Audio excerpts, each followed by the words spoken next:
68 juta ton. Itulah jumlah aluminium yang dikonsumsi umat manusia hanya dalam 1 tahun. Angka yang sangat besar ini membentang dari kaleng minuman ringan dan bingkai jendela hingga sayap pesawat raksasa. Tapi, pernahkah Anda bertanya-tanya bagaimana kita memenuhi permintaan yang begitu besar tanpa menguras sumber daya bumi? Jawabannya terletak pada inovasi revolusioner yang telah mengubah seluruh industri, daur ulang aluminium. Setiap siklus daur ulang tidak hanya menghemat hingga 95% energi yang diperlukan untuk memproduksi aluminium baru, tetapi juga memungkinkan logam ini terlahir kembali dalam waktu 60 hari, setiap kali mempertahankan kualitas aslinya. Dalam video ini, Anda akan menyaksikan perjalanan luar biasa aluminium, dari limbah yang dibuang hingga produk mengkilap yang kembali ke kehidupan sehari-hari.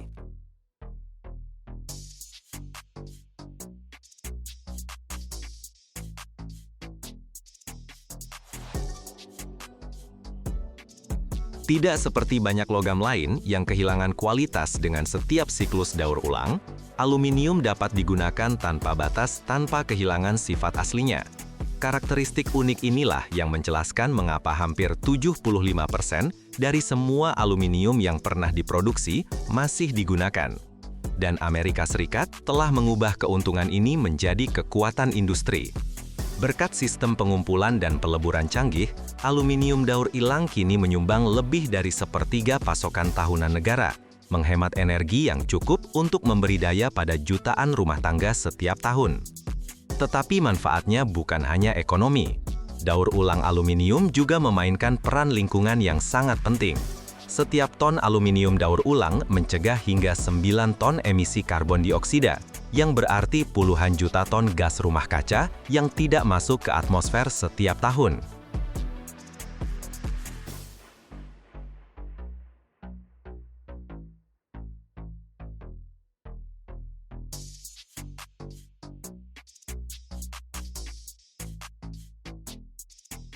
Perjalanan daur ulang dimulai dengan langkah yang mungkin tampak sederhana, tetapi pada akhirnya menentukan efisiensi seluruh proses selanjutnya, pengumpulan skrap aluminium. Di Amerika Serikat, pemimpin dunia dalam daur ulang aluminium, sistem ini bekerja dalam skala besar. Setiap tahun, puluhan juta ton aluminium dikumpulkan dari sumber yang tak terhitung jumlahnya, menciptakan aliran konstan yang memberi makan industri. Yang membedakan aluminium adalah nilai ekonomi bawaannya sudah pada tahap pengumpulan. Kaleng aluminium bekas bernilai berkali lipat lebih tinggi daripada botol plastik, memberikan insentif kuat bagi individu dan bisnis untuk mengembalikan aluminium ke siklus produksi.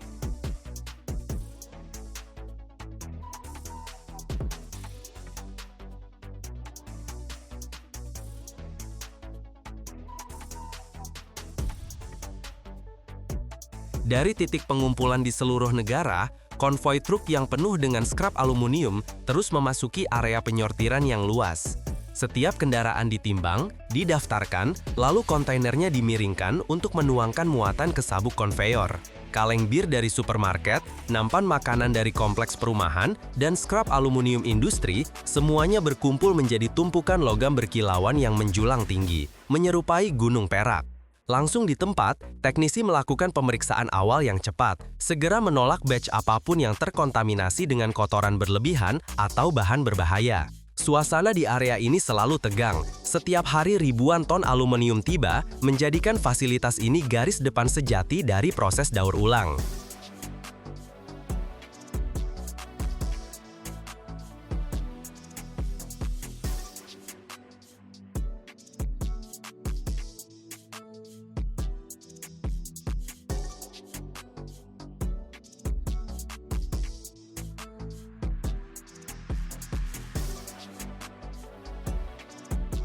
Di pabrik daur ulang, aliran skrap aluminium dimasukkan ke sabuk konveyor panjang yang bergerak terus-menerus. Sensor optik yang bertindak seperti mata elektronik memindai ribuan fragmen per detik, mengidentifikasi aluminium berdasarkan warna khas dan kemampuan memantulkan cahayanya. Segera setelah itu, magnet kuat menghilangkan logam fero apapun, sementara semburan udara yang dihitung dengan tepat meniup aluminium menjauh dari plastik, kertas, dan sampah yang lebih ringan.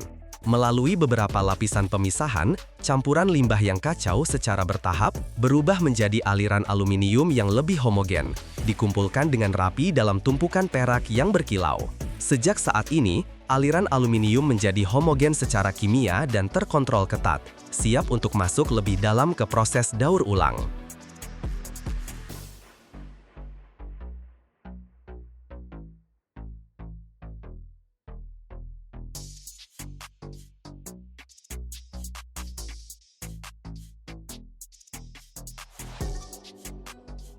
Setelah pemisahan, skrap aluminium dimasukkan ke sistem penghancur masif. Sabuk konveyor terus-menerus membuang kaleng bir, nampan makanan, dan skrap industri ke rol baja yang berputar berlawanan arah, dipenuhi gigi tajam. Dengan kekuatan penghancuran yang intens, logam langsung hancur, mengirimkan klik logam yang tajam yang bergema di seluruh bengkel. Hanya dalam beberapa putaran, ratusan kilogram aluminium tersedut ke dalam dan dihancurkan menjadi fragmen kecil. Sistem saringan bergetar mengontrol ukuran keluaran, memastikan semua aluminium yang dihancurkan direduksi menjadi ukuran seragam, menciptakan bahan baku yang stabil dan homogen untuk tahap berikutnya.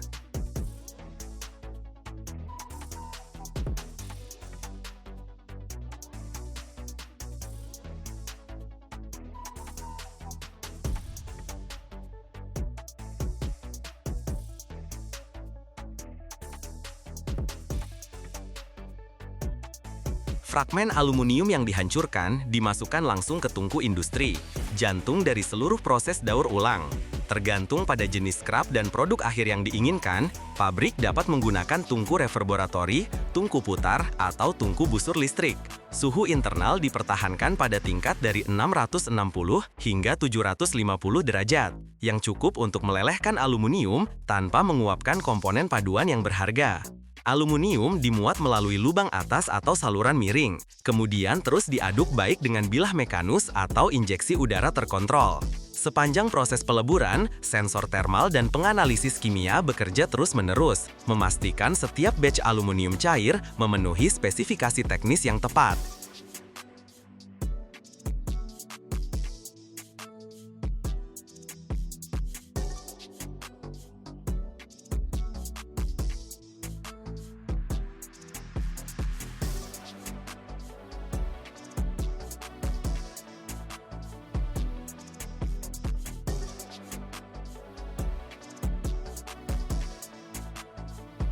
Bahkan setelah peleburan lengkap, aluminium masih mengandung kotoran tersembunyi yang tak terhitung jumlahnya, tidak terlihat oleh mata telanjang, oksida aluminium, debu tungku, sisa cat, dan bahkan minyak. Untuk menghilangkan kontaminan ini, pabrik melakukan proses pemurnian langsung di tungku.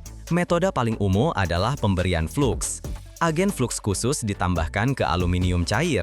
Saat bereaksi, fluks berikatan dengan kotoran, membentuk lapisan terak ringan yang mengapung di permukaan. Lapisan ini kemudian disingkirkan, meninggalkan logam yang lebih murni dan halus. Dalam sistem yang lebih canggih, gas inert seperti argon atau klorin disuntikkan di bawah tekanan rendah. Gelembung mikro ini menembus massa cair, menangkap oksigen dan hidrogen berlebih dan membawanya ke permukaan.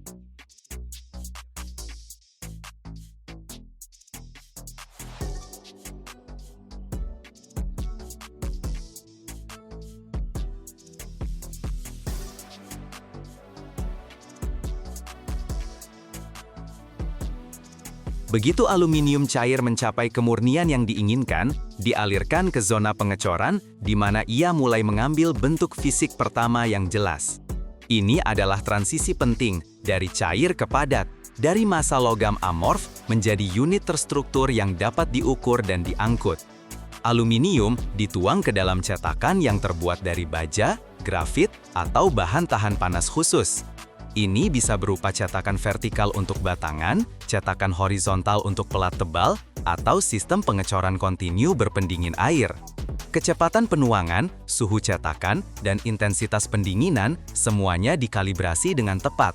Jika dituang terlalu cepat, aluminium dapat membentuk kantong gas. Jika cetakan terlalu dingin, logam dapat mengeras secara tidak merata.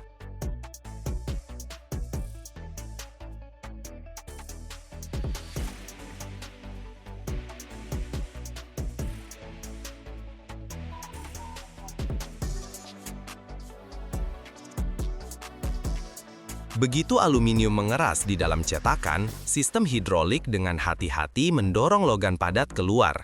Penjepit mekanis menangkap batangan berat yang seringkali memiliki berat puluhan kilogram, mengangkatnya dan menempatkannya di konveyor baja paralel.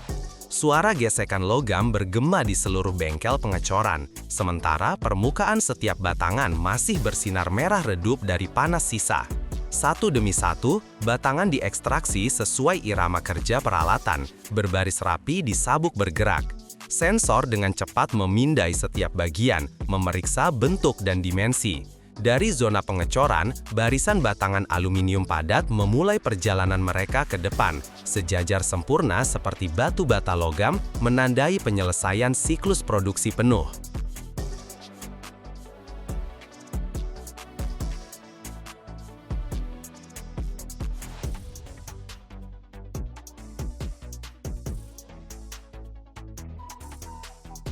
Setelah diekstraksi dari cetakan, batangan aluminium dipindahkan ke tungku pemanasan awal untuk melunakannya, membawa logam ke kondisi ideal untuk penggulungan.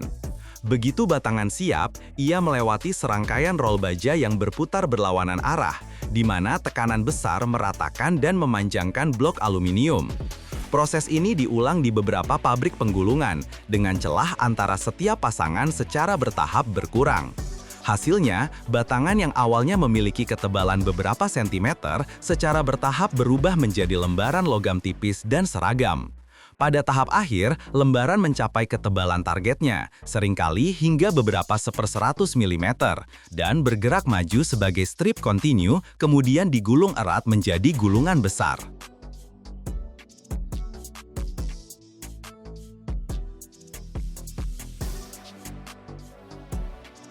Di antara produk yang tak terhitung jumlahnya yang terbuat dari logam daur ulang, kaleng aluminium adalah bukti paling jelas dari kekuatan daur ulang. Kembali ke rak toko hanya dalam beberapa minggu dalam bentuk yang benar-benar baru. Dari gulungan aluminium besar, proses pembentukan kaleng dimulai dengan mencetak lembaran tipis menjadi cakrang bulat datar. Cakram ini dimasukkan ke mesin pres tarik dalam, di mana dalam satu pukulan, logam diregangkan menjadi bentuk cangkir kecil. Kemudian, cangkir aluminium melewati serangkaian cetakan, dengan setiap tahap membuat kaleng lebih tinggi dan dindingnya lebih tipis. Akhirnya, permukaan luar dihiasi menggunakan pencetakan rotografur berkecepatan tinggi, memungkinkan ribuan kaleng per menit mendapatkan label yang presisi. 1,3 miliar meter kabel internet bawah laut telah terpasang di dasar samudra. Dan setiap tahun, panjangnya terus bertambah. Semua ini agar kita bisa mengirim pesan, menonton video, atau melakukan panggilan video antar benua.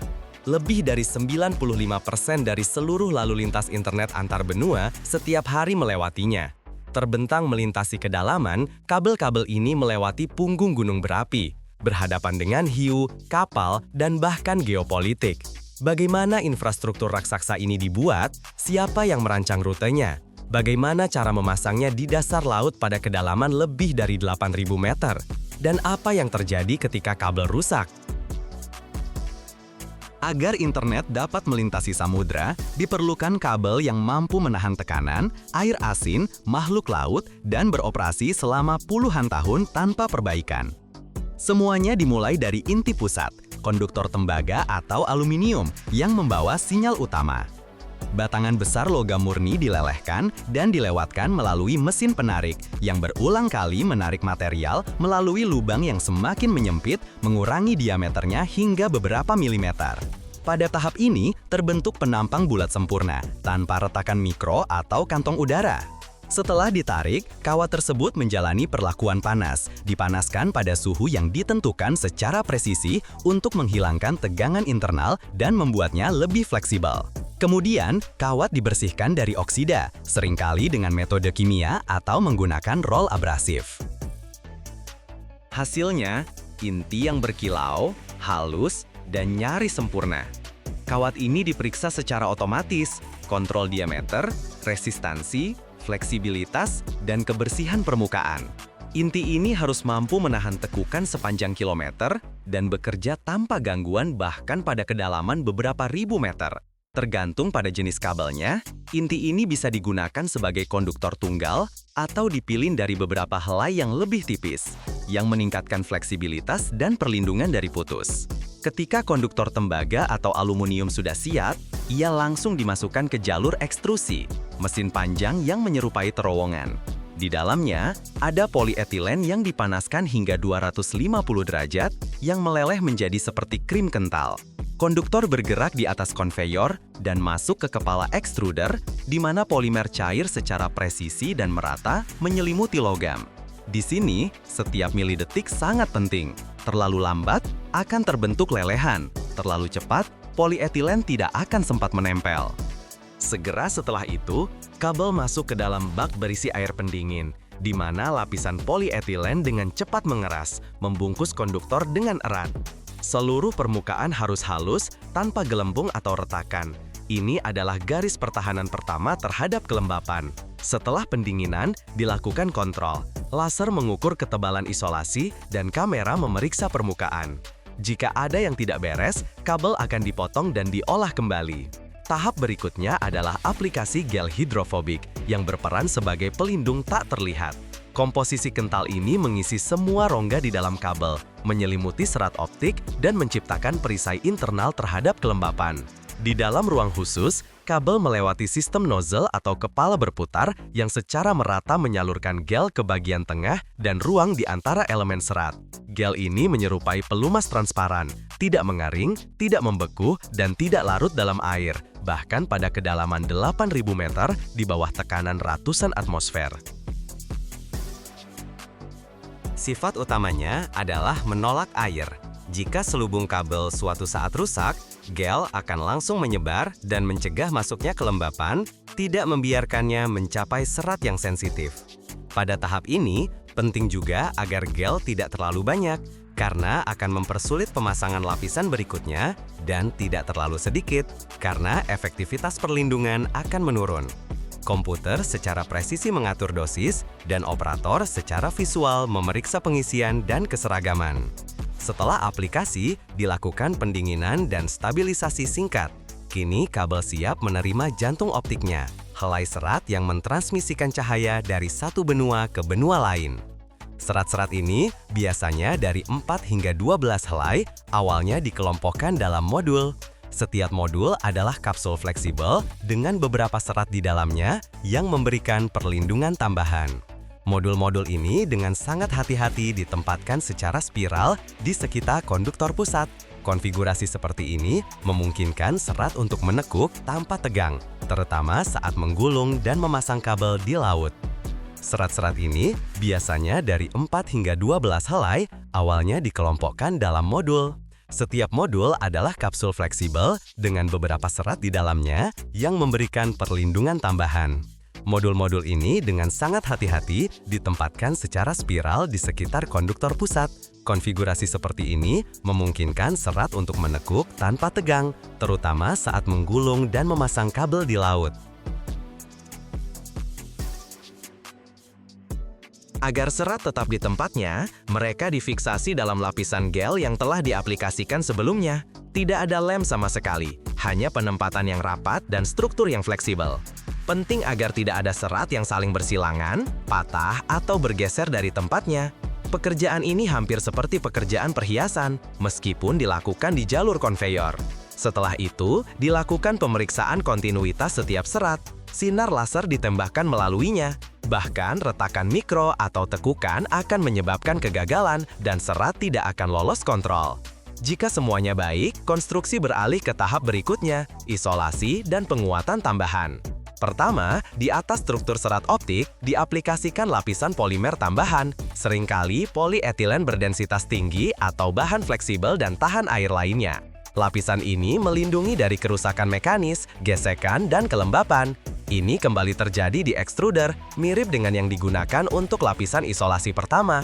Kabel melewati polimer cair dan langsung masuk ke bak pendingin.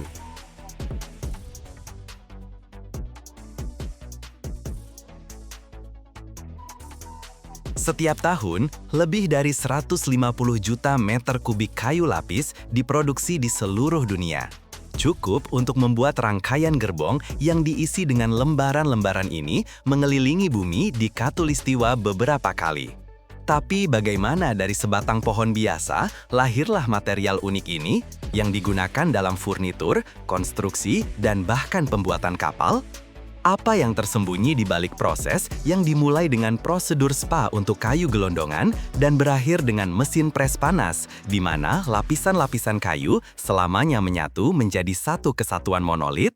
Tonton sampai akhir dan Anda akan mengetahui tentang pensil rahasia yang tersisa setelah produksi dan mengapa ia juga memiliki nilainya sendiri.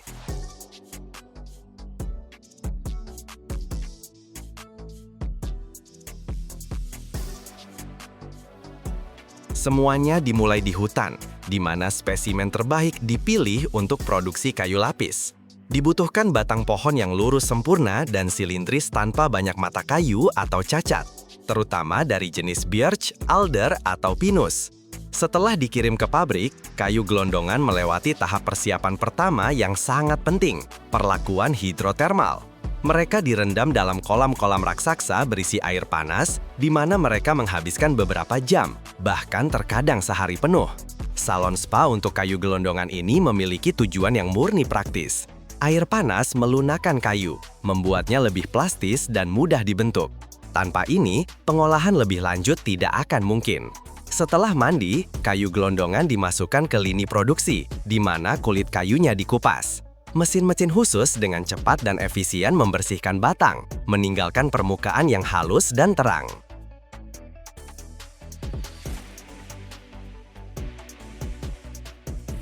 Jantung dari seluruh proses produksi kayu lapis adalah mesin pengupas, rotary lathe.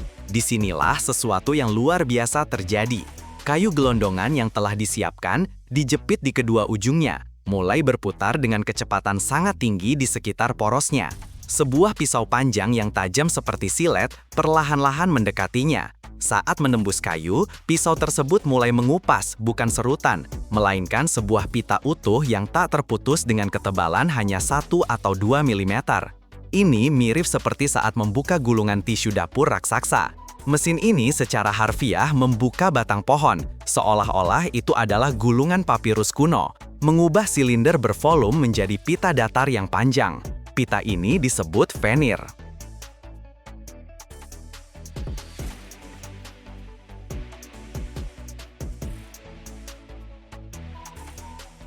Lembaran fenir yang panjang bergerak lebih jauh di atas ban berjalan, di mana gunting raksasa memotongnya menjadi lembaran-lembaran berukuran standar. Dari batang pohon, hanya tersisa silinder pusat tipis yang disebut pensil yang kemudian digunakan untuk keperluan lain. Fenir yang baru dibuat mengandung banyak kelembaban yang merupakan musuh kekuatan kayu lapis di masa depan. Oleh karena itu, tahap wajib berikutnya adalah pengeringan. Lembaran-lembaran fenir dimasukkan ke dalam ruang pengering panjang bertingkat. Di dalamnya, seolah-olah di rak-rak lemari raksasa, lembaran-lembaran tersebut perlahan bergerak di atas konveyor, sementara udara panas secara intensif menghembuskannya dari semua sisi. Dalam beberapa menit, dari lembaran yang basah dan fleksibel, keluarlah bilet yang ringan, sedikit rapuh, dan kering sempurna.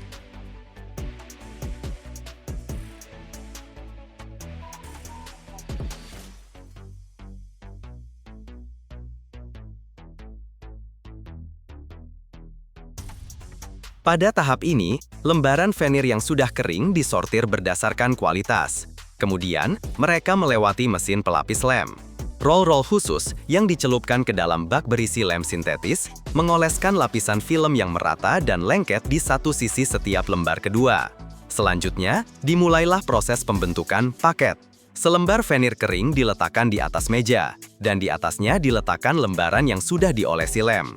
Dan disinilah letak rahasia utamanya. Setiap lembaran berikutnya diletakkan sedemikian rupa sehingga arah seratnya tegak lurus dengan yang sebelumnya. Jika pada lembaran pertama seratnya membujur, maka pada yang kedua melintang, dan pada yang ketiga membujur lagi. Struktur silang ini adalah kunci kekuatan kayu lapis. Ia melumpuhkan kecenderungan alami kayu untuk retak dan mendistribusikan beban secara merata.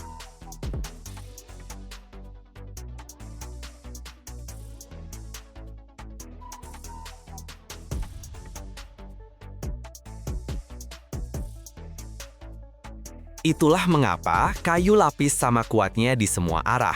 Jumlah lapisan dalam satu paket selalu ganjil agar strukturnya simetris. Paket-paket vinil yang sudah terbentuk dimasukkan ke bagian paling kuat dari produksi, mesin pres panas. Ini adalah struktur raksasa bertingkat, di mana beberapa puluh lembar kayu lapis masa depan dimasukkan secara bersamaan di antara lempengan-lempengannya. Dengan kekuatan luar biasa yang mencapai puluhan kilogram per sentimeter persegi, lempengan-lempengan tersebut menekan paket-paket venir. Secara bersamaan, lempengan dipanaskan hingga suhu 150 derajat Celcius. Di bawah pengaruh tekanan dan suhu tinggi, lem berpolimerisasi. Secara permanen menyatukan lapisan-lapisan menjadi satu kesatuan monolit yang luar biasa kuat.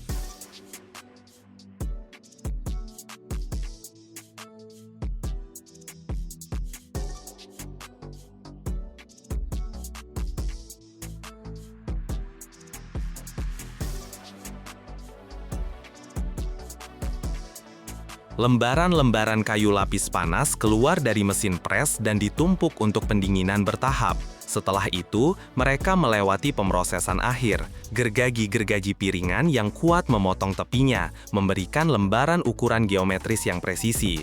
Kemudian, tibalah giliran pengamplasan. Lembaran melewati mesin pengamplasan dengan sabuk abrasif tak berujung, yang membuat permukaannya sangat halus. Setelah itu, setiap lembar melewati kontrol kualitas yang ketat.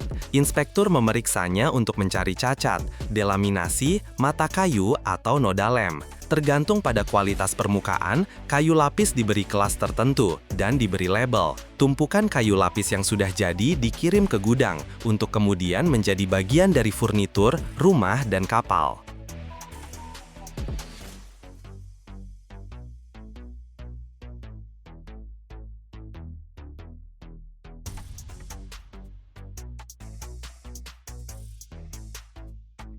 Pensil yang tersisa setelah pengupasan vinir adalah contoh nyata bagaimana produksi modern berupaya untuk mencapai efisiensi tanpa limbah.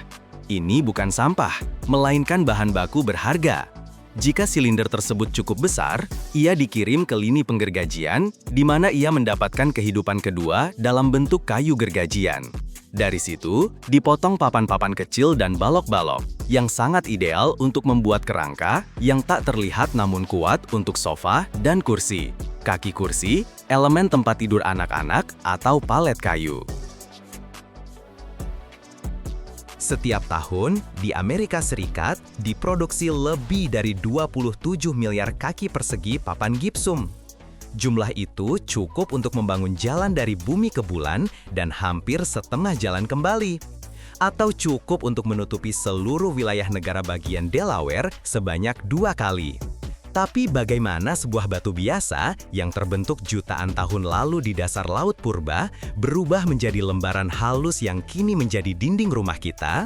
Dalam video ini, kita akan mengintip ke dalam pabrik di mana bertonton batu melewati tungku, penggilingan, dan konveyor untuk menjadi simbol konstruksi Amerika modern. Tonton sampai akhir, dan Anda akan melihat rahasia yang jarang diperlihatkan ke publik.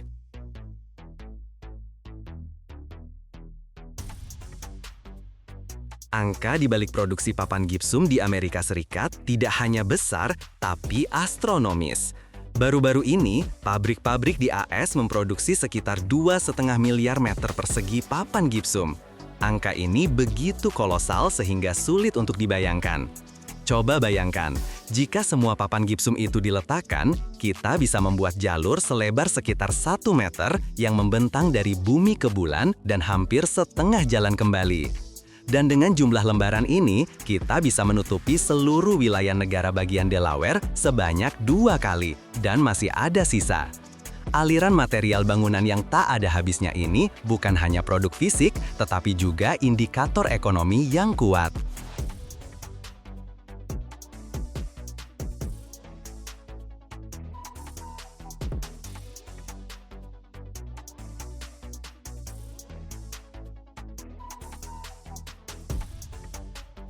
Pasar papan ini di AS diperkirakan bernilai puluhan miliar dolar, yang tidak hanya mencerminkan biaya material itu sendiri, tetapi juga ribuan pekerjaan di tambang dan pabrik dalam logistik dan konstruksi. Semuanya tidak dimulai di pabrik, melainkan jauh lebih awal, di tambang tempat gipsum digali. Ini adalah mineral alami, sebuah batu yang jutaan tahun lalu terbentuk dari laut purba. Ekskavator raksasa mengeruk deposit gipsum dan memuat bongkahan batu ini ke dalam truk dam. Truk-truk ini membawa bertonton gipsum ke pabrik dan menumpahkannya di area bahan baku, menciptakan gunungan-gunungan batu. Tahap pertama di dalam pabrik adalah penghancuran kasar. Bongkahan gipsum masuk ke dalam rahang baja raksasa dari penghancur primer.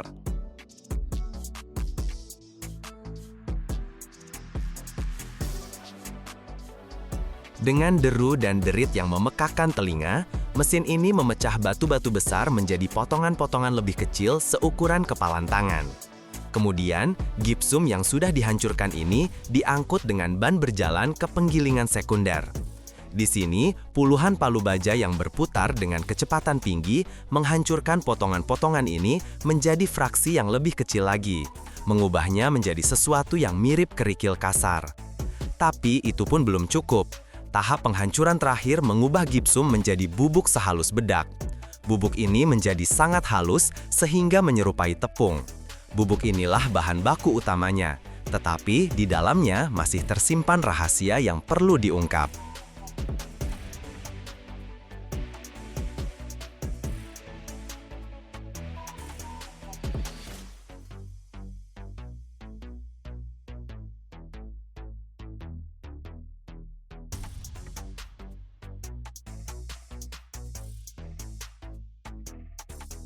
Langkah berikutnya adalah salah satu yang paling penting. Ini adalah proses yang disebut kalsinasi.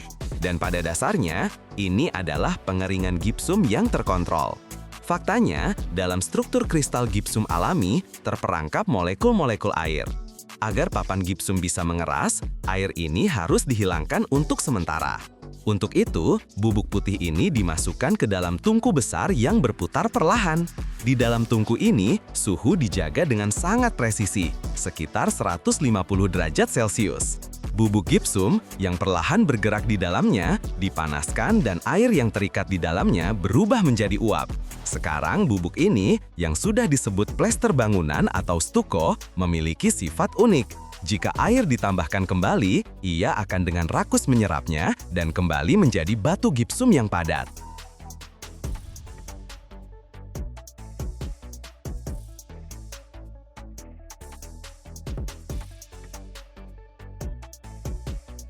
Dan sekarang, dimulailah bagian yang paling spektakuler, pembuatan lembaran itu sendiri. Di dalam pabrik, ada konveyor raksasa yang panjangnya ratusan meter. Di ujung awalnya, ada dua gulungan raksasa kertas tebal khusus. Satu gulungan untuk sisi depan, sangat halus dan putih. Yang lain untuk sisi belakang, bisa sedikit lebih gelap. Pita dari gulungan bawah dilepas dan diletakkan di atas konveyor, membentuk jalur tak berujung. Secara bersamaan, di dalam mixer raksasa yang mirip pengolah makanan industri, disiapkan inti papan. Bubuk gipsum yang haus tadi, air, dan berbagai macam bahan tambahan terus-menerus dimasukkan ke dalamnya.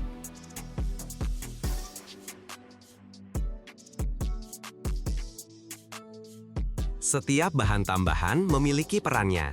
Agen pembusa membuat massa gipsum lebih ringan, plasticizer membuatnya lebih cair, dan akselerator atau retarder memungkinkan insinyur mengontrol waktu pengerasan dengan sempurna. Pati membantu inti gipsum menempel lebih baik pada lapisan kertas dan serat kaca menambah kekuatan. Campuran ini, yang disebut seluri, menyerupai bubur abu-abu kental. Campuran ini dituangkan dalam aliran kontinu langsung ke atas pita kertas. Perangkat khusus meratakan massa ini secara seragam. Tepi lembaran kertas bawah dengan rapi dilipat ke atas membentuk pembatas. Dan pada saat itu, lembaran ditutup dari atas dengan pita kertas kedua. Hasilnya adalah sandwich tak berujung yang sangat rata. Kertas, massa gipsum, kertas.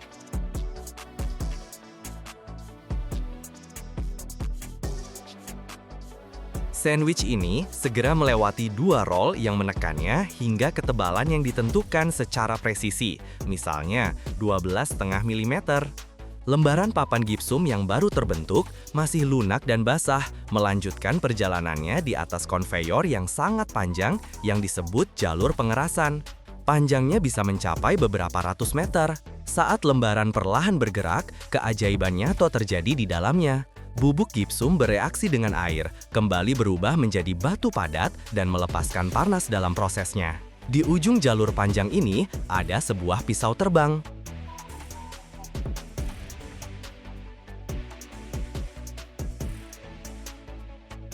Ini adalah pisau besar yang bergerak sinkron dengan pita konveyor dan pada saat yang tepat melakukan pemotongan cepat dan presisi, memotong sandwich tak berujung menjadi lembaran-lembaran dengan panjang standar, misalnya 2,5 atau 3,5 meter. Lembaran yang sudah dipotong sekarang sudah padat tetapi masih sangat basah. Di dalamnya terdapat kelebihan air yang perlu dihilangkan. Oleh karena itu, sebuah perangkat khusus membalik lembaran-lembaran tersebut dan memasukkannya ke dalam struktur paling masif di pabrik, ruang pengering bertingkat. Ini adalah labirin raksasa yang terdiri dari beberapa tingkat. Lembaran papan gipsum perlahan bergerak melalui tingkat-tingkat ini, menempuh perjalanan beberapa ratus meter di dalam oven besar. Ini adalah labirin raksasa yang terdiri dari beberapa tingkat. Lembaran papan gipsum perlahan bergerak melalui tingkat-tingkat ini, menempuh perjalanan beberapa ratus meter di dalam oven besar.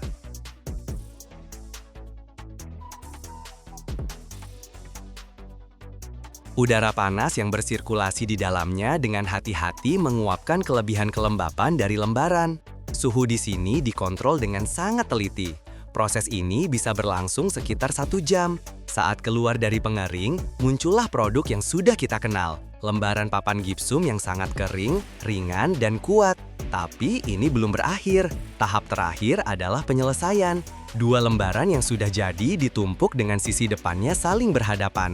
Tepi-tepinya dipotong dengan sempurna. Di ujungnya ditempelkan pita kertas dengan informasi produsen. Setelah itu, lengan-lengan robotik dengan presisi dan keanggunan luar biasa mengangkat lembaran-lembaran yang sudah jadi dan menumpuknya dalam tumpukan yang sangat rapi di atas palet.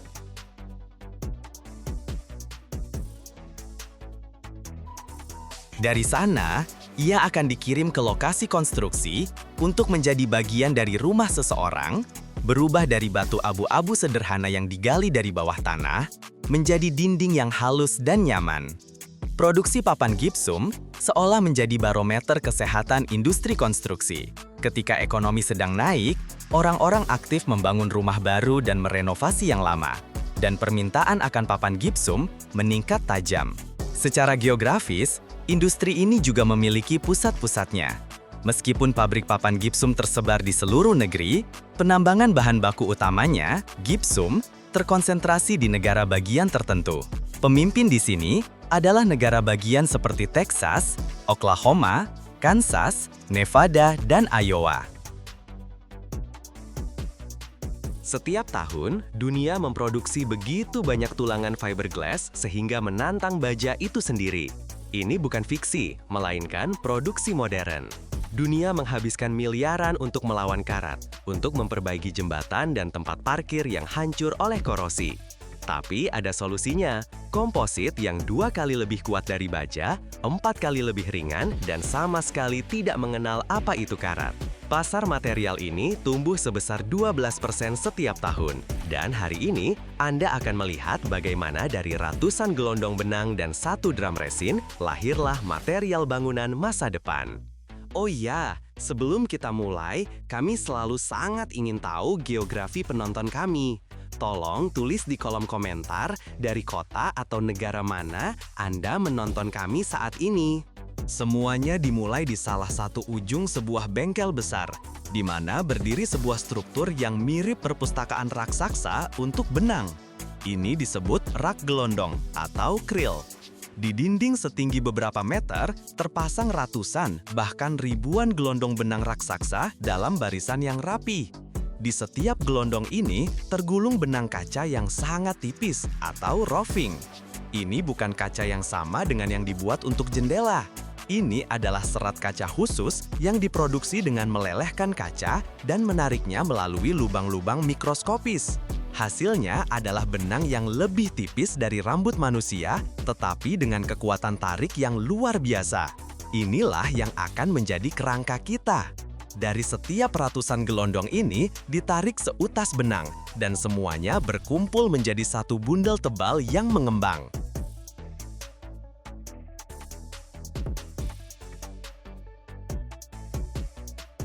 Selanjutnya, sungai serat kaca ini memulai perjalanannya. Ia melewati sistem pemandu dan perangkat penegang. Setiap dari ribuan benang harus ditarik dengan kekuatan yang sama. Jika satu benang kendur, sementara yang lain terlalu kencang, maka pada produk akhir, beban tidak akan terdistribusi secara merata dan produk akan kehilangan kekuatannya. Bundel kaca yang kering perlahan-lahan dicelupkan ke dalam bak yang berisi cairan kental dan lengket, mirip seperti madu. Ini adalah resin polimer, daging kita, yang akan tumbuh di atas kerangka kaca. Ini adalah koktail kimia yang kompleks. Dasarnya biasanya adalah resin polyester, vinyl ester, atau epoksi. Ditambahkan pula pengeras, sebuah katalis yang akan memulai reaksi kimia dan membuat cairan berubah menjadi plastik padat.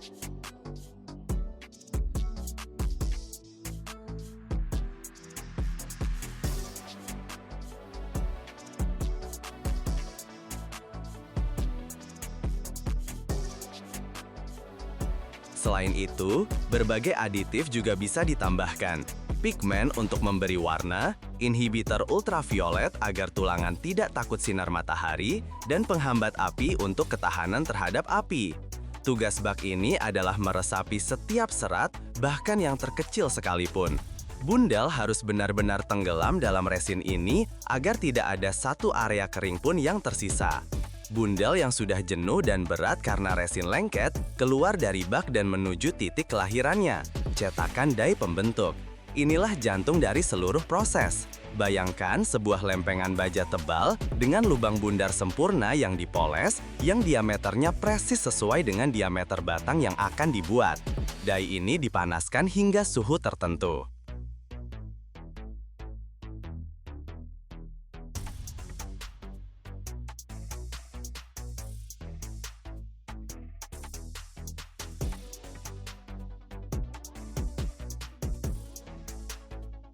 Ketika bundel basah ditarik ke dalam lubang ini, beberapa hal terjadi secara bersamaan. Pertama, dai, seperti mesin pres, memeras semua kelebihan resin. Kedua, ia memadatkan semua serat kaca menjadi satu, membentuk batang bundar yang sempurna. Ketiga, panas dari dai memulai tahap awal reaksi pengerasan. Saat keluar dari dai, kita sudah bisa melihat bentuk batang yang familiar, tetapi ia masih lunak dan rentan. Tapi bagaimana ia mendapatkan permukaan bergeriginya yang terkenal? Segera setelah keluar dari dai, saat batang masih panas dan lunak, seutas benang khusus dari serat kaca yang sama dililitkan di atasnya. Benang tipis yang sudah direndam resin dililitkan secara spiral di permukaan batang, menciptakan pola relief.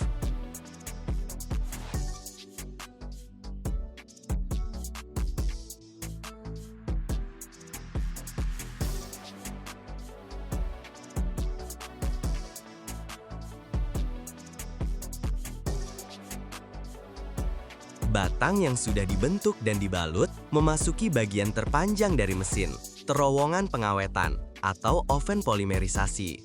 Ini adalah ruang panjang yang bisa membentang puluhan meter, dan di dalamnya dijaga suhu tinggi, biasanya sekitar 200 derajat Celcius. Disinilah transformasi final terjadi. Ini bukan sekedar pengeringan. Di bawah pengaruh panas, molekul-molekul resin mulai aktif bergabung satu sama lain, membentuk jaringan 3 dimensi yang kuat dan kaku. Sirup cair yang lengket berubah menjadi material komposit yang sangat kuat dan keras, yang mengikat jutaan serat kaca menjadi satu kesatuan monolit. Saat batang perlahan bergerak melalui terowongan panas ini, ia memperoleh kekerasan akhirnya yang seperti batu.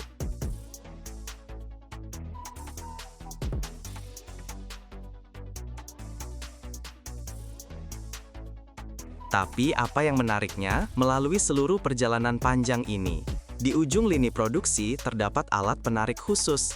Biasanya ini adalah 2 mekanisme ulat mirip seperti rantai tank yang terletak satu di atas yang lain. Mereka dengan lembut namun sangat kuat menjepit batang yang sudah jadi dan keras, lalu dengan kecepatan konstan yang diatur dengan presisi menariknya ke arah mereka. Mereka lah yang menciptakan kekuatan yang menarik serat kaca melalui bak resin, melalui cetakan die, dan melalui oven. Kecepatan gerakan ini adalah salah satu parameter terpenting yang mengontrol kualitas produk akhir. Dan begitulah, dari ujung lain konveyor panjang ini muncul sebatang fiberglass tak berujung yang sangat lurus, keras, dan panas.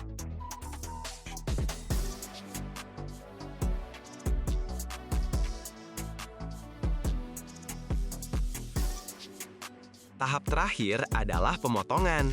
Di seberang lini produksi, terpasang sebuah gergaji otomatis.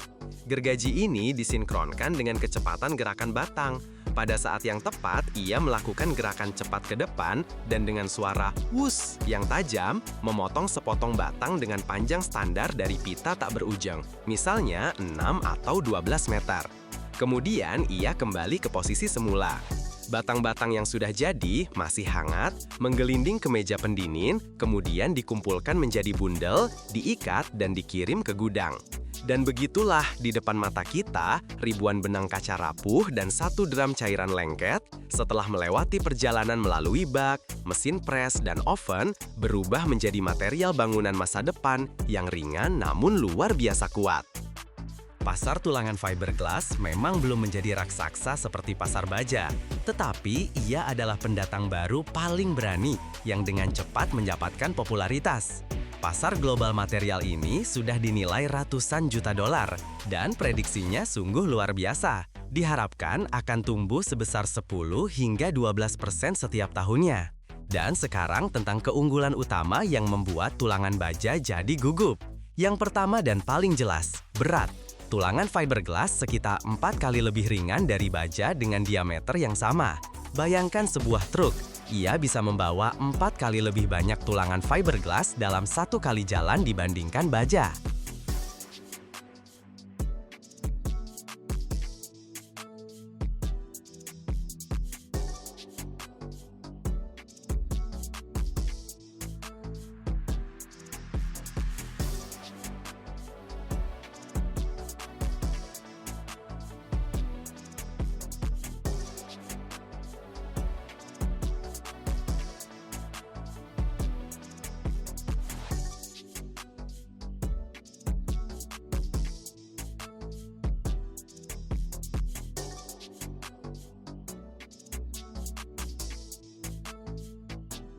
Di lokasi proyek itu sendiri, 2 pekerja dapat dengan mudah membawa seluruh gulungan batang fiberglass, sementara untuk memindahkan baja diperlukan derek.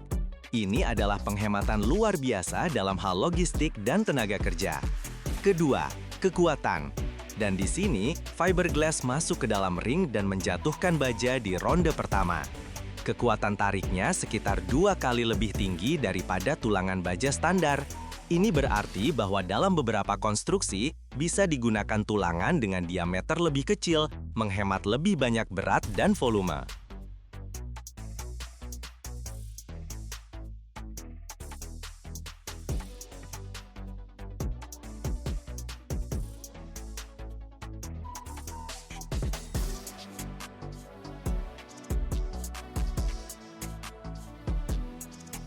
Tapi kartu truf utama, kekuatan super sejati dari fiberglass adalah perangnya melawan karat. Musuh utama dari setiap struktur beton bertulang, dari jembatan hingga tempat parkir, bukanlah beban, melainkan karat. Air dan garam meresap melalui retakan mikro di beton, mencapai tulangan baja, dan baja mulai berkarat. Karat mengembang dalam volume dan secara harfiah merobek beton dari dalam. Dan fiberglass, ia hanya menertawakan karat. Ia bersifat inert secara kimia.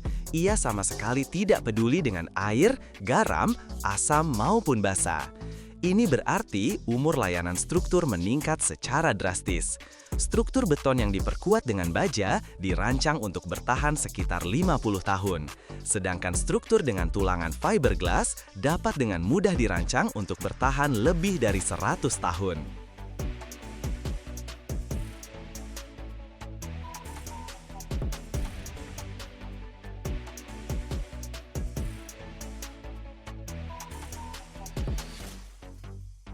Setiap tahun, jutaan ton limbah kayu dihasilkan di seluruh dunia, dan sebagian besar bisa saja berakhir di tempat pembuangan sampah. Namun, disinilah sebuah kisah luar biasa dimulai. Transformasi serutan biasa, serpihan kayu, dan bahkan perabotan lama menjadi papan kuat yang menjadi dasar kenyamanan kita sehari-hari. Ini bukan sekedar produksi, ini adalah kehidupan kedua bagi kayu. Bayangkan gunungan bahan baku setinggi gedung 5 lantai yang lenyap ke dalam mesin-mesin monster baja, hanya untuk keluar dari sana dalam wujud baru. Dan sekarang, kami akan mengungkap semua rahasia proses ini, yang menggabungkan skala, presisi, dan sedikit keajaiban rekayasa.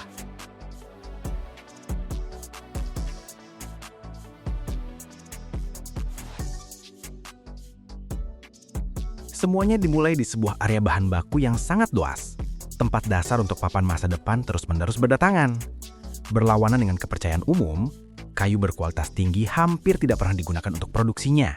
Sebaliknya, filosofi produksi adalah memberikan kehidupan kedua bagi limbah kayu. Tumpukan bahan baku yang mencapai ketinggian puluhan meter diangkut ke sini. Dasarnya adalah serpihan kayu teknis yang diperoleh dari kayu berkualitas rendah. Sebagian besar berasal dari limbah pabrik penggergajian, potongan pinggir, sisa papan, dan bilah-bilah tipis.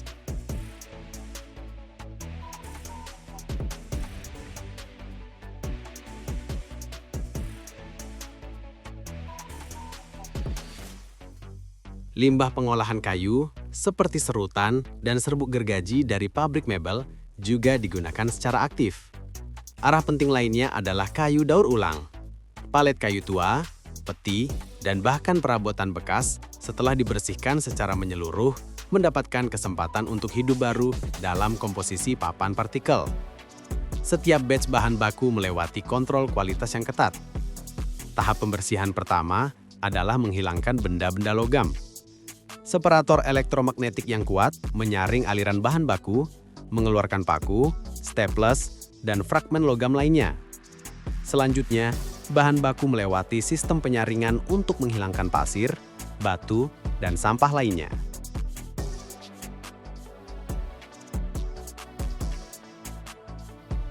Jika dalam produksi digunakan kayu gelondongan utuh, misalnya sepanjang 6 meter, mereka pasti akan melewati mesin pengupas kulit kayu. Di dalam drum berputar raksasa atau dengan menggunakan pisau fresh khusus, kulit kayu dihilangkan. Langkah ini sangat penting karena kulit kayu memiliki struktur yang berbeda, mengandung banyak kotoran, dan secara signifikan memperburuk kualitas pengeleman. Kayu yang sudah disiapkan dan dibersihkan memulai perjalanannya di atas ban berjalan sepanjang ratusan meter yang membawanya ke tahap transformasi mekanis pertama. Ia lenyap ke dalam mulut baja dari mesin pencacah raksasa, monster industri seukuran ruangan kecil. Berputar dengan kecepatan ribuan putaran per menit, pisaunya dengan sangat mudah melahap kayu, mengubah potongan utuh menjadi aliran serpihan homogen berukuran beberapa sentimeter. Tapi material ini baru setengah jadi, serpihan yang dihasilkan masih terlalu besar dan kasar. Oleh karena itu, langkah selanjutnya adalah penghancuran sekunder yang lebih halus dan presisi, yang terjadi di mesin serut khusus atau gilingan.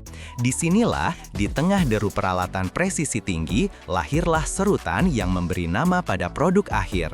Pada tahap ini, geometri serutan menjadi sangat penting.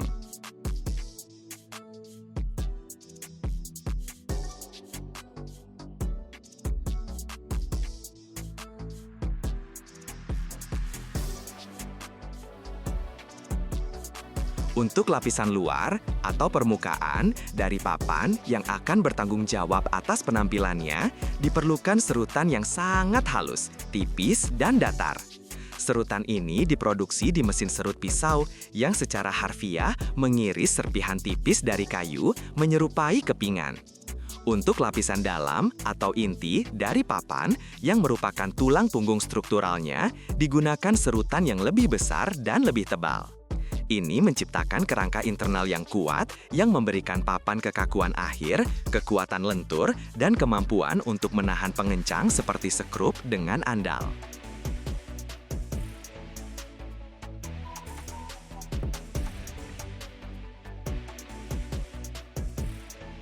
Massa serutan yang dihasilkan memiliki kelembapan yang bervariasi, yang tidak dapat diterima untuk pengeleman berkualitas. Oleh karena itu, semua serutan dikirim ke salah satu tahap terpenting, pengeringan. Biasanya, untuk ini digunakan pengering drum raksasa. Serutan masuk secara terus-menerus ke dalam drum yang berputar, di mana ia diembus oleh udara panas. Kelembapan akhir serutan harus berada dalam rentang yang sangat sempit, antara 2 hingga 6%. Jika serutan terlalu kering, ia tidak akan menyerap lem dengan baik. Jika terlalu basah, selama proses pengepresan panas, uap air berlebih dapat meledakkan papan dari dalam.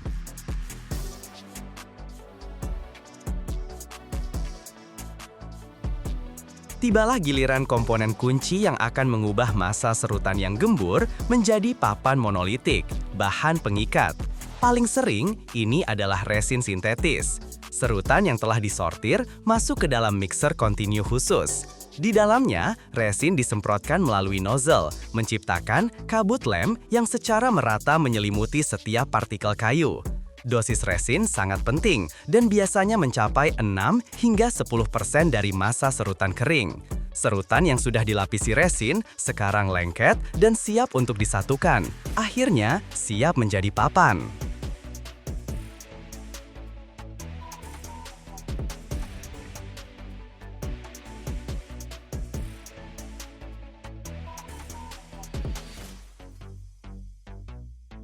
Serutan diangkut ke mesin pembentuk masif, di mana dari partikel-partikel terpisah, lahirlah sebuah karpet serutan yang tak terputus.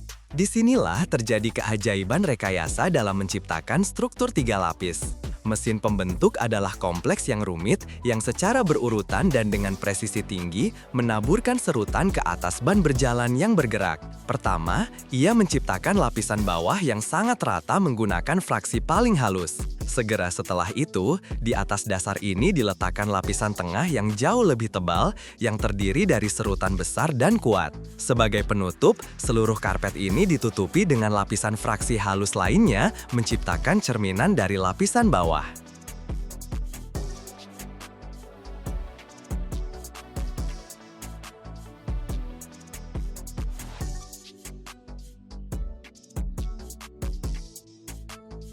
Struktur yang dirancang dengan cermat ini, yang menyerupai sandwich, memberikan sifat unik pada papan di masa depan.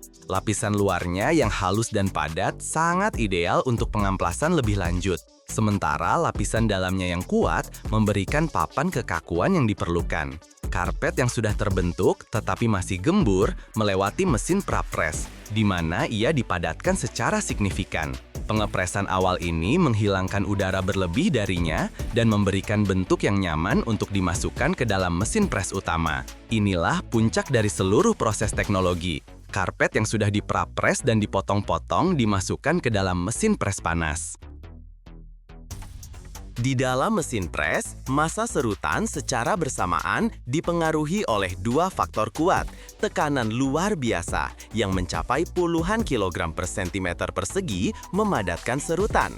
Pada saat yang sama, lempengan-lempengan pres yang dipanaskan hingga suhu 200 derajat Celcius mentransfer panasnya ke karpet.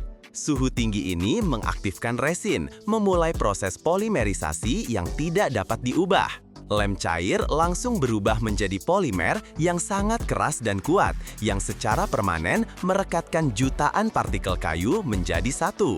Selama periode singkat ini, karpet yang gembur berubah menjadi papan partikel yang panas, keras, dan benar-benar monolitik. Papan panas setelah keluar dari mesin pres tidak bisa langsung ditumpuk. Mereka perlu didinginkan secara bertahap untuk menghilangkan tegangan termal internal. Untuk ini, mereka ditempatkan di pendingin berbentuk kipas khusus, di mana mereka diembus udara selama beberapa jam. Langkah selanjutnya adalah kalibrasi dan pengamplasan. Papan melewati mesin pengamplasan dengan beberapa kepala, di mana sabuk abrasif lebar menghilangkan lapisan permukaan tipis, membawa papan ke ketebalan yang ditentukan secara presisi dan menciptakan permukaan yang sangat halus. Pada tahap akhir, papan teknologi besar dipotong menjadi format komersial standar dan tepinnya diratakan. Produk jadi melewati kontrol kualitas yang ketat. Hanya papan berkualitas yang diberi label dan dikirim ke gudang.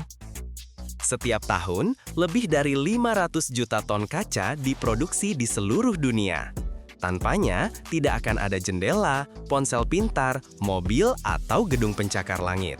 Namun, sedikit yang tahu bahwa jalan menuju transparansi sempurna ini tidak dimulai dari kaca, melainkan dari pasir panas yang dilebur dalam tungku pada suhu lebih dari 1.600 derajat Celcius. Ini bukan sekedar produksi, melainkan alkimia modern. Jutaan ton pasir berubah menjadi lautan kaca cair yang mengapung di atas timah cair untuk menciptakan permukaan yang sangat halus. Rahasia proses ini akan Anda ketahui di sini. Sebelum pasir panas menjadi jendela transparan, semuanya dimulai dari tambang. Bahan baku utama untuk kaca apung, float glass, adalah pasir kuarsa berkualitas tinggi. Pasir ini harus hampir murni sempurna, dengan kandungan silikon dioksida lebih dari 99,5%. Pasir seperti ini ditambang dari deposit khusus, biasanya jauh di bawah tanah. Salah satu yang paling berharga adalah pasir Ottawa dari Illinois. Putih pucat, halus seperti tepung, dan sangat murni. Tambang bekerja seperti sarang semut raksasa. Ekskavator menggali lapisan tanah, dan truk dam kelas 40 ton mengantarkan pasir ke unit penghancur. Kemudian dilakukan pengayakan kering. Pasir dibersihkan dari batu dan kotoran sekecil apapun. Selain pasir, ada beberapa komponen lain dalam komposisi kaca. Soda abu menurunkan suhu leleh. Bahan ini diangkut dari deposit garam, khususnya dari Wyoming, dalam karung 23 kg atau dalam jumlah besar. Batu kapur menstabilkan struktur. Bahan ini dipasok dari tambang batu dan dihancurkan hingga menjadi bubuk berdiameter kurang dari 1 mm. Komposisi ini juga mencakup dolomit, aluminium oksida, sendawa, dan limbah kaca, yang disebut culet. Penggunaannya dapat mengurangi konsumsi energi untuk peleburan hingga 25%. Setelah pemurnian awal, semua komponen dicampur dalam proporsi yang tepat yang dijaga sebagai rahasia produksi. Sebuah mixer raksasa seukuran gedung 2 lantai menyiapkan adonan kaca. Campuran yang sudah jadi diangkut ke pabrik dengan truk, terkadang dengan kereta api, atau bahkan dengan tongkang. Suhu penyimpanan harus terkendali, tidak boleh ada kelembaban. Gudang ini menyerupai silo biji-bijian steril dengan kapasitas sekitar 560 meter kubik per unitnya. Selanjutnya, campuran secara otomatis dimasukkan ke dalam tungku peleburan kaca, di mana hanya dalam beberapa menit, semua yang kemarin masih berupa pasir dan debu akan berubah menjadi laukan kaca yang mendidih. Campuran tersebut tiba di jantung produksi, tungku peleburan kaca. Ini adalah gunung berapi industri sejati, panjangnya lebih dari 60 meter dengan suhu hingga 1.600 derajat Celcius di pusat peleburan. Bahan baku dimasukkan secara otomatis, beberapa ton per jam. Dalam 9 hingga 12 meter pertama tungku, terjadi peleburan. Komponen-komponen meleleh dan menyatu menjadi massa kental yang membara. Selanjutnya, zona homogenisasi. Massa diaduk dan dimatangkan hingga semua gelembung dan gumpalan hilang. Dan setelah itu, massa tersebut mengalir dengan tenang ke atas, logam. Disinilah keajaiban dimulai. Pada tahap kedua, massa masuk ke dalam bak berisi timah cair yang dipanaskan hingga 1.100 derajat. Kaca benar-benar mengapung di atas logam, menyebar menjadi pita yang seragam. Berkat tegangan permukaan dan kerataan sempurna timah, terbentuklah permukaan yang sangat halus di kedua sisi, tanpa perlu dipoles, tanpa tekanan. Ketebalan dikontrol dengan cara ditarik. Roll khusus atau medan elektromagnetik meregangkan atau sebaliknya menekan pita kaca.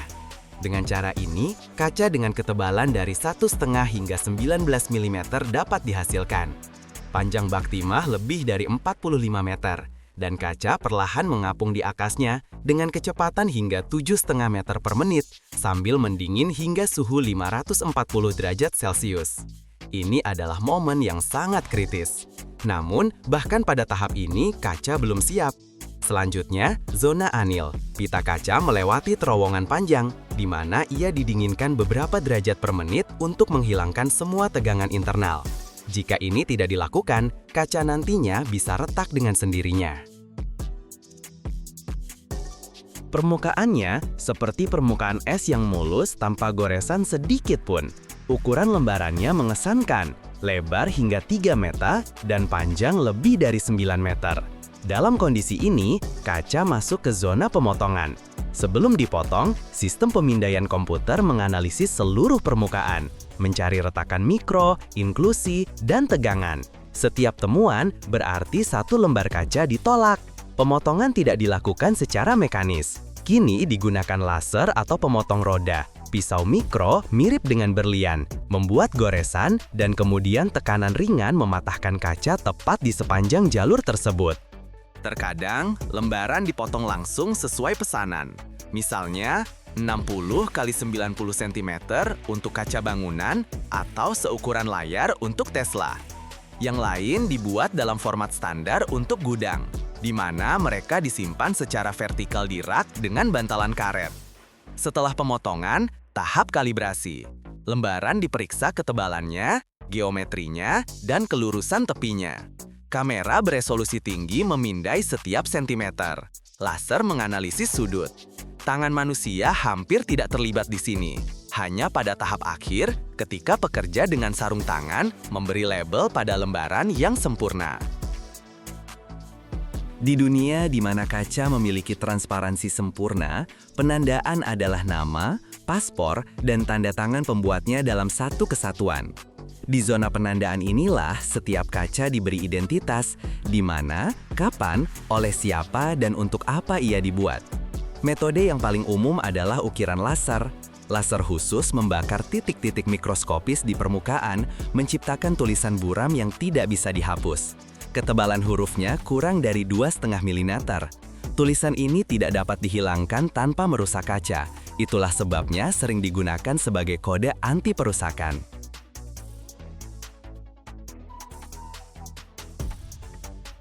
Ukiran sandblast digunakan untuk kaca dekoratif atau premium.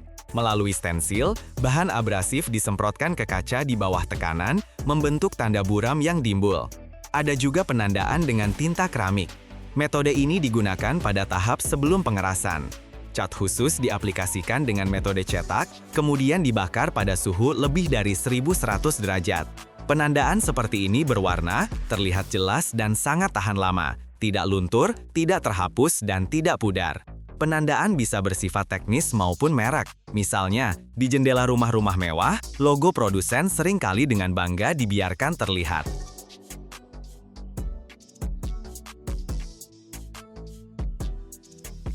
Dalam beberapa proyek, penandaan bahkan digunakan untuk kontrol keaslian. Misalnya, kaca untuk mobil lapis baja atau gedung pemerintah diberi nomor seri dan kode QR. Tahap terakhir, dokumentasi. Setiap lembar kaca mendapat catatan dalam sistem, seperti di rumah sakit, pasien apa, kapan lahir, apa saja sifatnya, dan kemana ia akan pergi. Ini penting karena kaca tidak selalu langsung dikirim. Beberapa batch disimpan selama berbulan-bulan hingga tiba waktunya.